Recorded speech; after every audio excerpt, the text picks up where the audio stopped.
You're listening to the Franchise Freedom Podcast with Giuseppe Grammatico.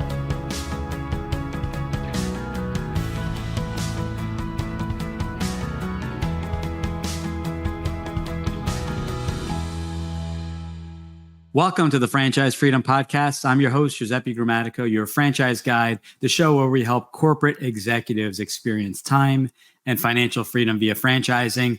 Thanks for joining us today. We are continuing our series of answering frequently asked questions that we get from our candidates that we work with daily. And today's episode is actually a series. It's a three-part series where we receive some questions via Instagram regarding the due diligence process. So I thought it would be great to break it up into a three-part series and talk to you about kind of each stage in that process. So before we start, again, wanted to thank everyone for joining. As you know, we do help corporate execs experience time and financial freedom via franchising and would love to help you. So if you are ready to have a chat, you can always go to our website, ggthefranchiseguide.com, and book a call directly on the calendar. Looking forward to chatting in 20 minutes.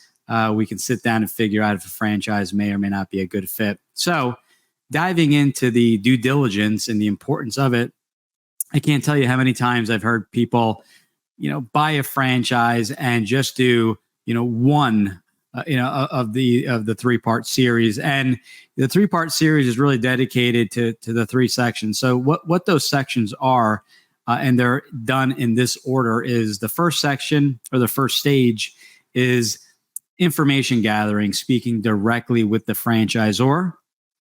The second stage in the due diligence process is speaking with franchisees. We call this validating, the validation calls that you'll be having, and we'll do a show on each stage.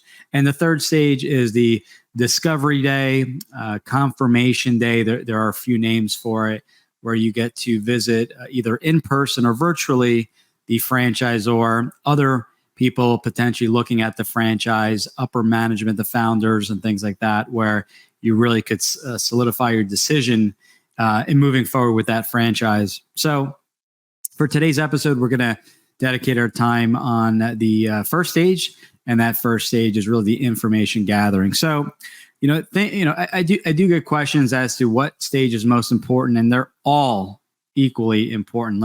I can't stress that enough. They're done in a certain order, but they're all equally important. And, typically what you will see when working with a franchisor first time, just say, researching a franchise, is you start off just with a quick intro call. Typically a franchisor will give you some information via a webinar or a video, going through just an overview of what the brand is and what the franchise is. And they will have an intro call to learn more about you. What are your goals? Remember, it's a two-way interview, right? You're interviewing the franchise company just like they're interviewing you. So you're trying to get a good feel as to the role of the business. Second call usually will be sending out the franchise agreement, and an economics call. We call it unit economics, where you look at the financials. Maybe you start putting together a pro forma of what this franchise could yield you financially, what the investment will be. Third call can, and by the way, some of these calls are continuations, where on each call you'll be answering questions, going over concerns. But a third call would be territory mapping and FDD, franchise disclosure document review. And that's typically the third and fourth call. So you're going over the franchise agreement, you're going over territories, what you feel would be the best territory based off of how the franchisor creates that territory specifically for that brand. So, you have those four kind of steps in the process, and only after truly learning about the franchise, understanding the role, understanding what the franchise is, the opportunity, that is when you start speaking with existing franchisees, called validation, which we'll wait on for the second part of the series here. So going back to the research gathering, and really we're figuring out, or you'll be figuring out if this franchise is a good fit, via the franchise role, getting very clear on what the day looks like. So questions to ask that you can ask the franchisor are questions such as, what is my daily role in the business? Tell me about an average day. What does an average day look like? And taking that a step further, some franchise companies will allow full-time as well as part-time semi-absentee ownership. So what does that look like in each case? As a semi-absentee owner, am I hiring a general manager? What is that general manager's typical roles? As far as training goes, will you help me find the general manager? Is there a place you can recommend I find that general manager and give me a kind of a full list of the duties of the general manager? What support am I getting directly from the franchisor? I'm paying a royalty. What specifically am I getting for that royalty? Training, initial training, ongoing training, and things like that. So really talking about making sure it's a good fit, figuring out the support you'll be getting, and just the overall direction of the company. What is the goal of the company via growth? Are they looking to add additional revenue streams? What's the goal as far as total growth of units, if it's a specific location, or territories when you're looking at a service-based brand that does not have a brick and mortar location? So lots of questions, prior, and we'll touch on the validation on the next show here, but really figuring out and getting a comfort level, getting that franchise agreement, or I should say the FDD.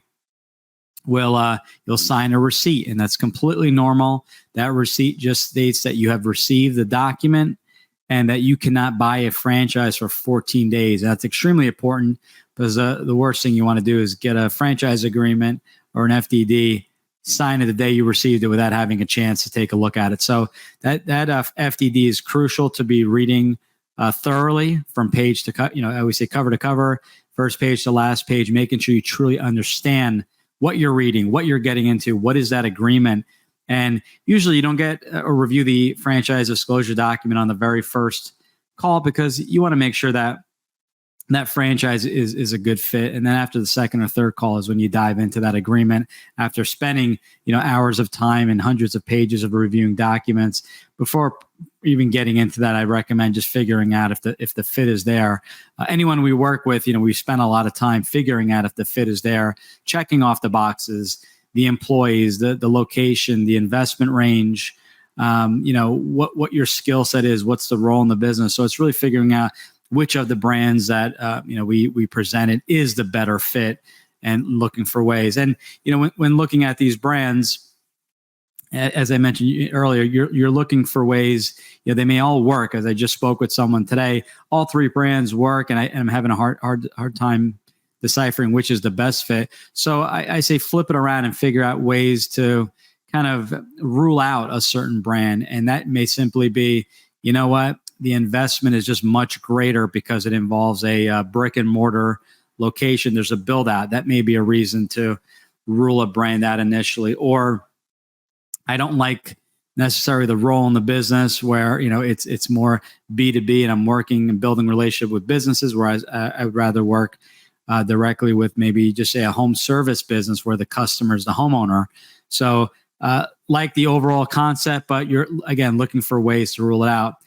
Brick and mortar location could take a lot longer to open. It could take you 6 to 12 months to open, where traditionally a lot of service businesses where there's no brick and mortar can be up and running in as little as 30, 60, and even 90 days. So these are ways. So, information gathering, looking for ways to, narrow the list down. And once you've exhausted those questions, ask as many questions, the next stage is going to be validation, speaking with franchisees and asking them for their feedback. Prior to the validation, you also may get invited to leadership calls where the founders may jump on some calls, upper management, and have possibly a group setting call. Those are really good because you'll get to find out kind of what the direction is of the company, growth opportunities and things like that. So a lot of great benefit there. So. But going on with the questions, you want to kind of like grab a piece of paper and list all your questions and concerns for any brands. That really reduces the overwhelm in this whole process, because you're getting organized, you're writing them out, and then you're checking them off as those questions get answered. So, it is a great idea going into it, just, making that list, making sure you tackle a few. And by the way, with each step of the process, you're going to start talking to franchisees, which may bring up questions you want to ask the franchisor and the development manager. So it's not like this process where you move forward and you can't go back. There are going to be conversations to be had with the franchisor, maybe some clarification, or talking about timeframes as far as when you have the time to commit to the business, when you can go to training, when you anticipate opening up that business. So I know I gave you a lot here, and whenever we work with someone, we spend quite a bit of time on this topic, because I just see too many people not doing the full due diligence, just doing this part. And I tell people there's a big mistake there, because you're not getting the full picture of the brand as to kind of what to expect. So I hope you found this helpful. Other questions we're going to talk about in the validation stage. We're going to talk about that kind of in the third stage when you're going to that discovery day. And again, hope this helped. And I appreciate this. This was a question.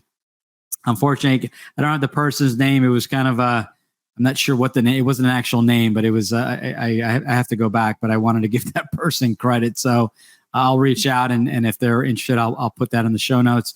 But thank you very much. This helped with creating three episodes here, which we'll repurpose full disclosure in our email strategy, and giving people that information in between our conversations, as I think this this will definitely help in preparation for your future calls with the franchise companies. So thanks again for joining today. We appreciate it. And if you have any questions, you know where to reach us. Send us an email, comment, likes, share this with one person that may benefit. This helps the show. This show is something that we built back in 2020 with the idea of just education. So thought, for 2023, let's just answer as many questions as we can, because we get a lot of the similar questions, and sometimes people may not move forward because of a concern or question. So we figure let's just answer it outright. Regardless, we want to get you that information. So thank you very much for your support in those questions. Have a great day, and we will talk soon. Take care. Thanks for tuning in. Whenever you're ready, here are 3 ways Giuseppe can help. 1. If you've ever considered owning a business of any kind, you owe it to yourself to get a copy of Giuseppe's book, Franchise Freedom. Download your free copy at ggthefranchiseguide.com/book. 2. Want to understand how successful executives make the transition from corporate to owning their own franchise? Join Giuseppe's next online presentation, Franchise Freedom: How to Escape the Corporate World and Have Financial and Time Freedom by Owning a Franchise, by going to ggthefranchiseguide.com/video. 3. Want to work with Giuseppe one-on-one to identify the right franchise opportunity for you, to navigate the process, and get plugged into experienced franchising advisors? Send him an email to gg@ggthefranchiseguide.com with one-on-one in the subject, and he'll send you all the details.